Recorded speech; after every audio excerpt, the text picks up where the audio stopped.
Welcome to HQ Live. I'm Kristina Whitney from the Handi Quilter Education Studio, and with me today is one of our national educators.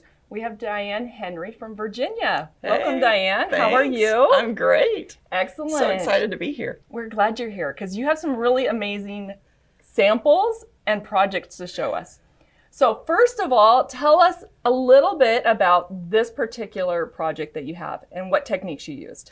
Well, this project I found on the freebie table at my guild. Yeah, I think the gal who put it out there was a little embarrassed after I kind of couched it up and it turned it into something really cute. It was just a big old 9-patch, and I had just recently we had cherry blossom season in DC. I had been down to look at the cherry blossoms and I got inspired. So I drew some cherry blossoms, transferred the markings onto the sample, and couched them with pearl cotton. It's size 3 pearl cotton, and I used the smallest couching foot. And if you see here on the sample right in the front, you can look at it. I did the brown first, and then I pulled the ends to the back side. Then I couched the pink on top of the brown.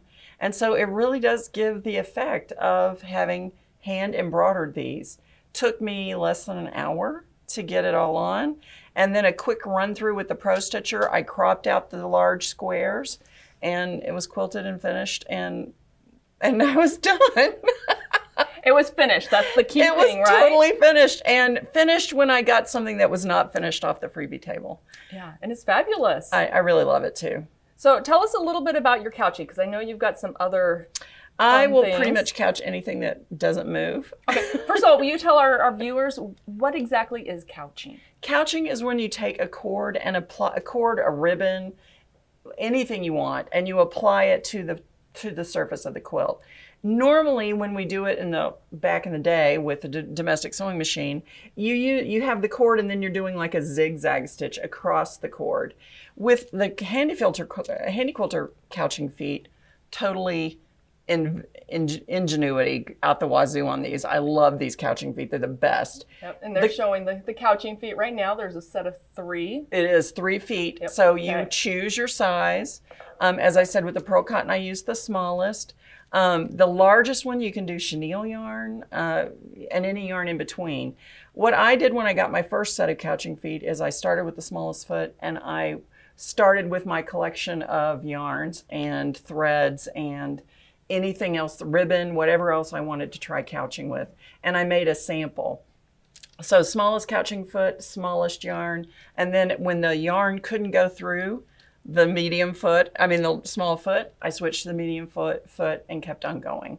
And that's how I kind of made myself a little roadmap of what feet went with what yarn. And then I knew whatever project I was working on, I knew what size foot to grab. Yeah, because you'll definitely have much better experiences if you have the right size foot on to fit your yarn. If the foot is too small, the yarn won't feed smoothly. If the foot is too big, it kind of flops around in the hole. And the whole idea with these feet is that the hole guides the yarn or whatever directly under the path of the needle. So the needle is just stitching that down. So you're not threading any of this through a needle. Don't get that idea. You're actually just stitching it down, and it's being fed through the hole in the foot. So really easy, simple. It's not hard to get it through that foot. There's a video on how to do that. And it just works like butter. And it's free motion quilting. That's all you're doing. You don't even have to touch the yarn while you're doing it. You just move the machine and it stitches it down. I mean, you weren't there, but at Houston, when they unveiled those feet, all the educators that were in the booth, Vicki Hoff did a demo, and all of us moved closer. Yes. We all moved in and we all hunkered down over the table. She was demoing on a suite, and I just remember vividly, all of us had a reaction of like, oh my gosh, how fast can we get a set of these feet?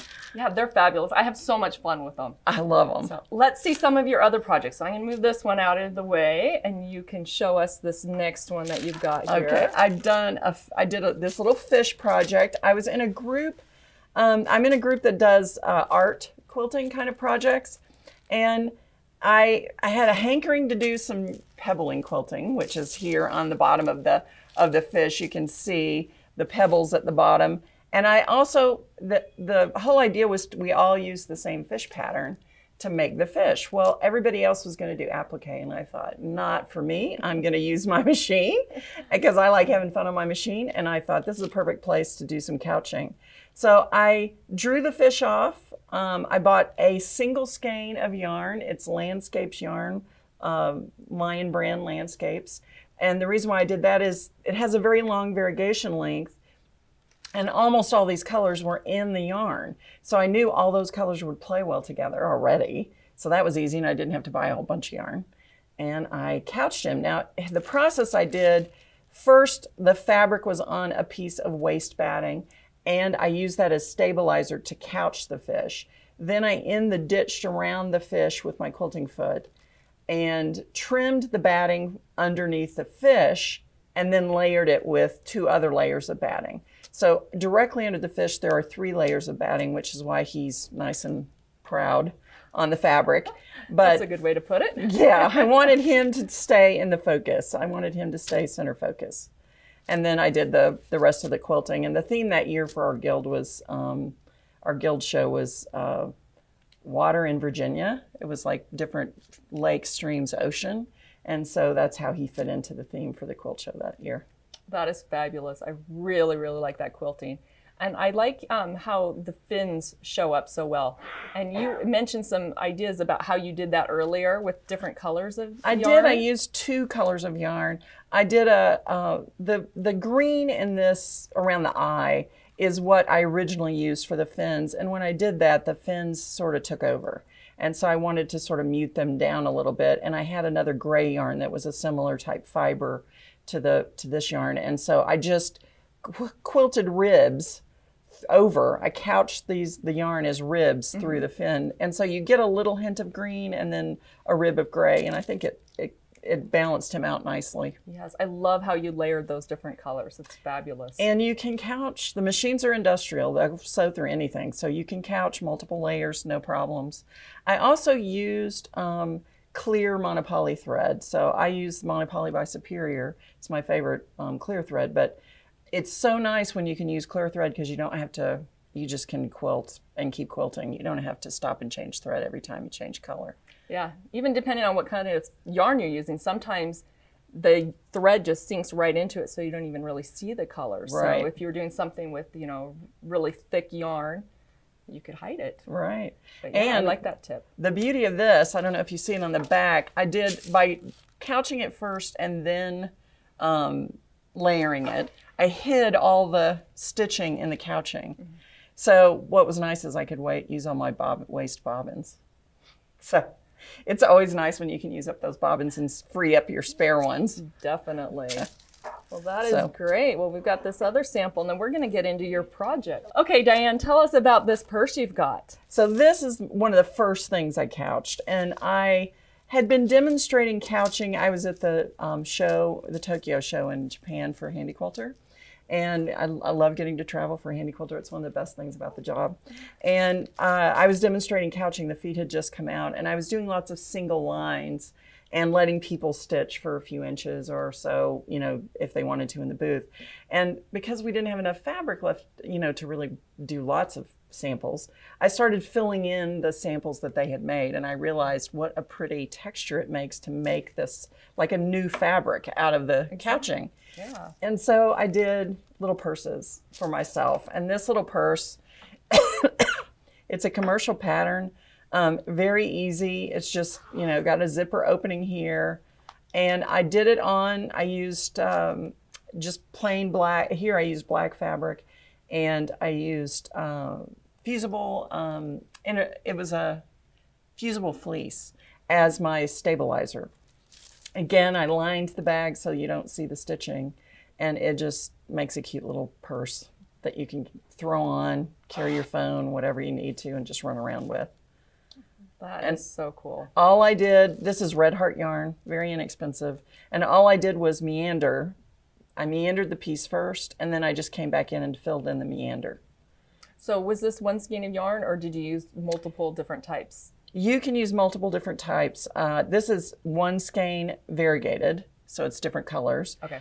You can just load different colors as you want to. Sometimes if I felt like I was getting too much red in one spot, I would break thread and move to the next color so that I could not have a big pile up. But yeah, I like the variegateds. It is very relaxing. Couching like this to me is like thread painting, only faster. And so it's like coloring book quilting almost. You're coloring in the spots, and it is very relaxing.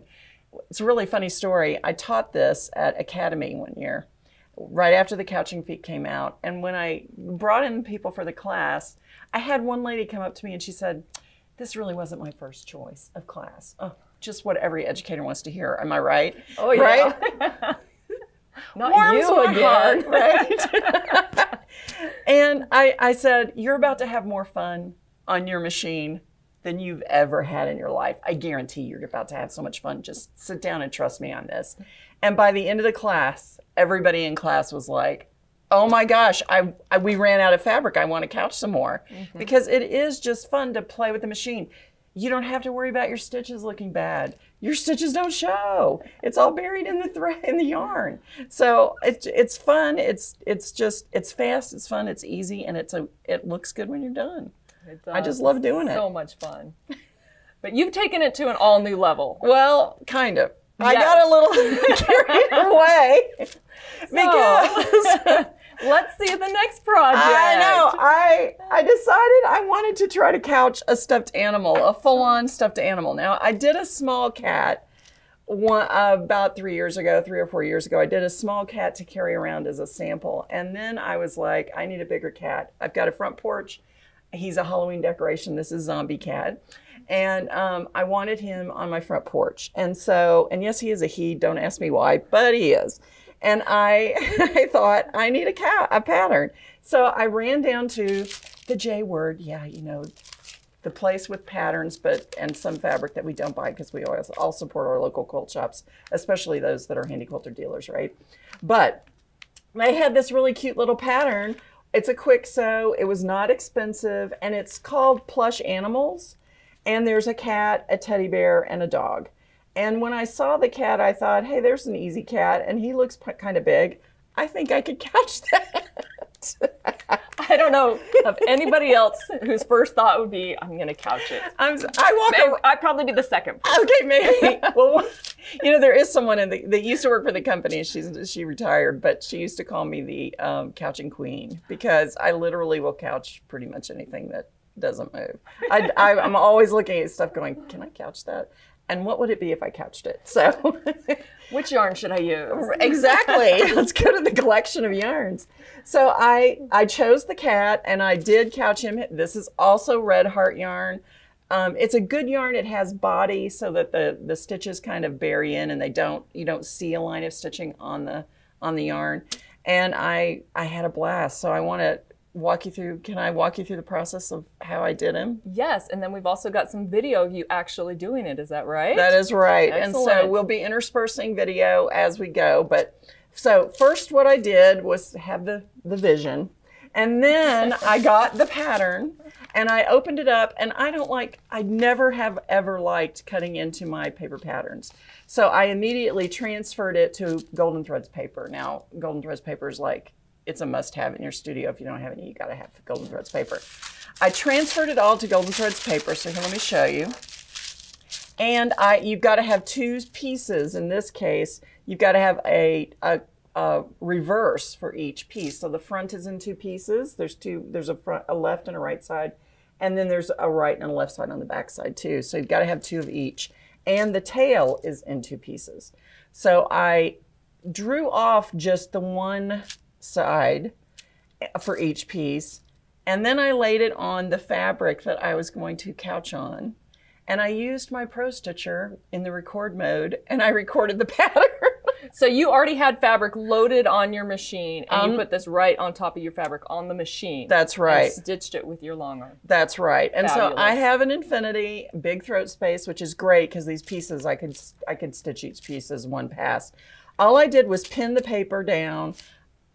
I didn't have any thread in the needle. I used, it's the record mode. It's under the Pro Stitcher tab. And I pressed record and I stitched. I stitched all the details. So all the marking, everything I stitched. Okay. That's so cool. So I stitched through with an empty needle and recorded the design. Now remember, you're not going to see any of this. This is just to give me a goal, a target on the fabric for when I'm couching. So it didn't matter if I, wobbled a little bit here. I just kind of backed up and went back. If I got off the line, I got back on the line. It didn't matter because all I'm going to do is use this as a marking method for the fabric. So after I got it stitched, I got it all laid out on the Pro Stitcher. And I was able to duplicate and mirror the pieces. So see, I didn't have to. Oh, you saved yourself so much time doing that. I did. And now I can make as many cats as I want. I never have to touch this pattern again because it's all in my Pro Stitcher. Yeah, and you also made a comment earlier today while we were just chatting that you can make it any size you want because in the Pro Stitcher you can enlarge or reduce the size. So he may have to have a big brother next year. I don't know. Or big sister. Anyway, I did it, and so that's all done. Once that was recorded, I was done with my fabric. Okay. Now, if you don't have a Pro Stitcher, this punched becomes your template. This becomes a stencil that you could use and mark your fabric that way if you needed a way to mark the fabric. Then I loaded the fabric onto my. Move that out of the way for Thank you. you. And here, I don't think I need the pattern now. Okay. Then I loaded my fabric, or I had my fabric already loaded, and then I stitched out the pattern. Now this is a second cat that I'm working on, because of course one is not enough. Once you get started, you can't stop. This one's going to be a little bit different design, but I want to show you how it looks. Do you see I've got the stitched out patterns on the fabric? So they're all there. This one's polka dot. So I dropped circle designs. I used the Swiss cheese rulers and the different circles and the mini circle rulers. Perfect. And sketched different dots across the cat. And then I am filling them in with different colored yarn that I have. And then I did a different texture here. And I was experimenting with the cats.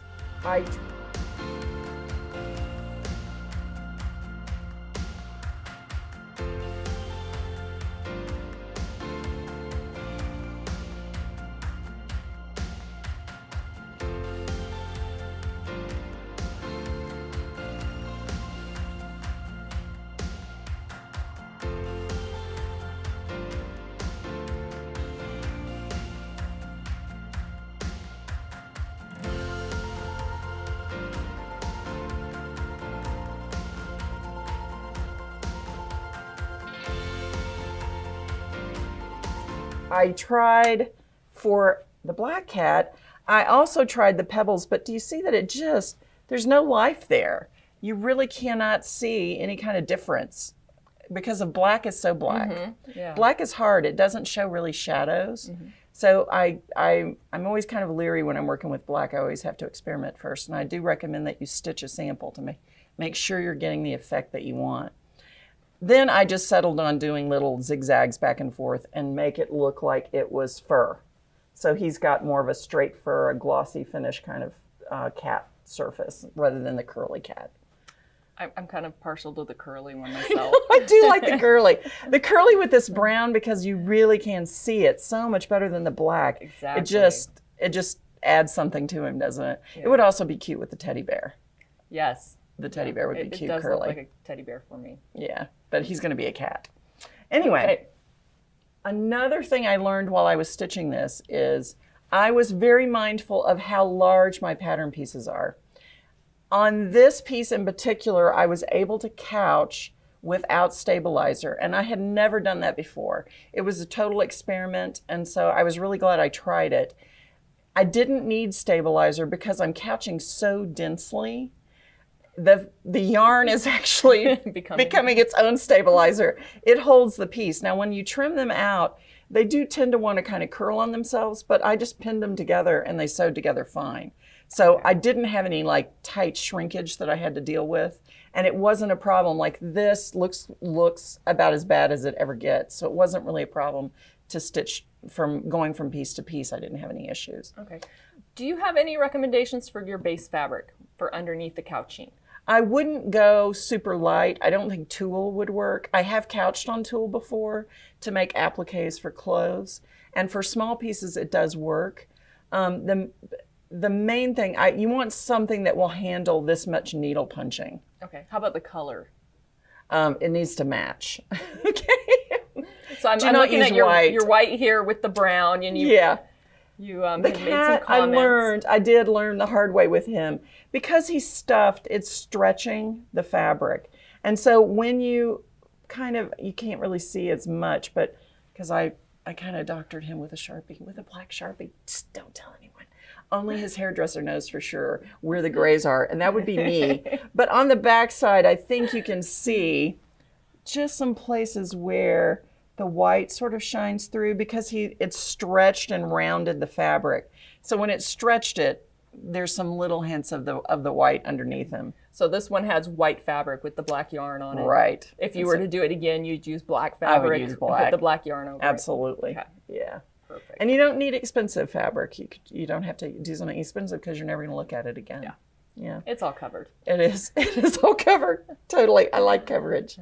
And what's other thing? You could use a print fabric that had a pretty print on it that you liked. You could use that as your printing, as your design. Oh, yeah. You know, couch on top of a flower or whatever you want. Oh, good ideas. Yeah. Yeah.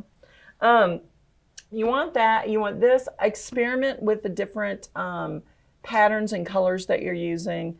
I would, totally do a pink cat or a bright blue cat, whatever colors you want. I mean, this is where you can experiment. A zigzag cat would be fun.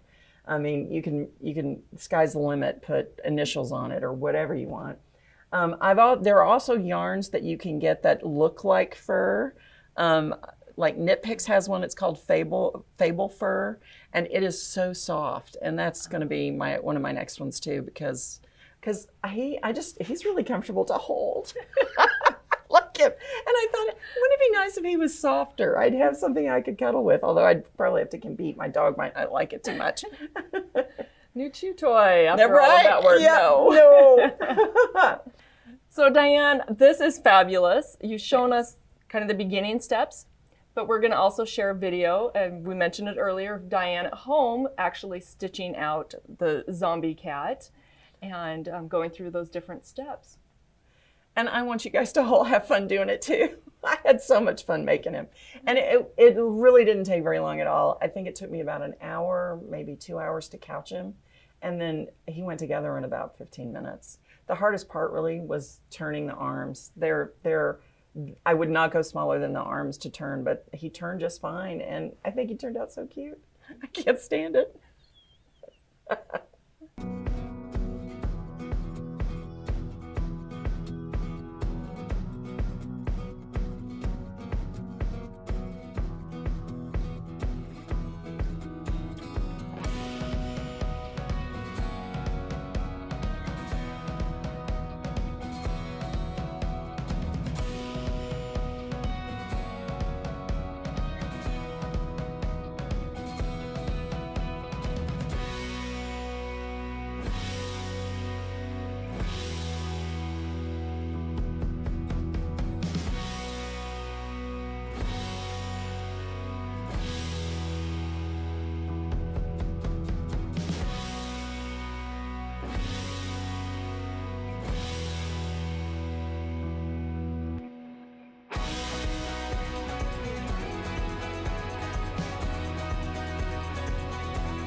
Well, thank you for joining us today for our HQ Live with Diane Henry.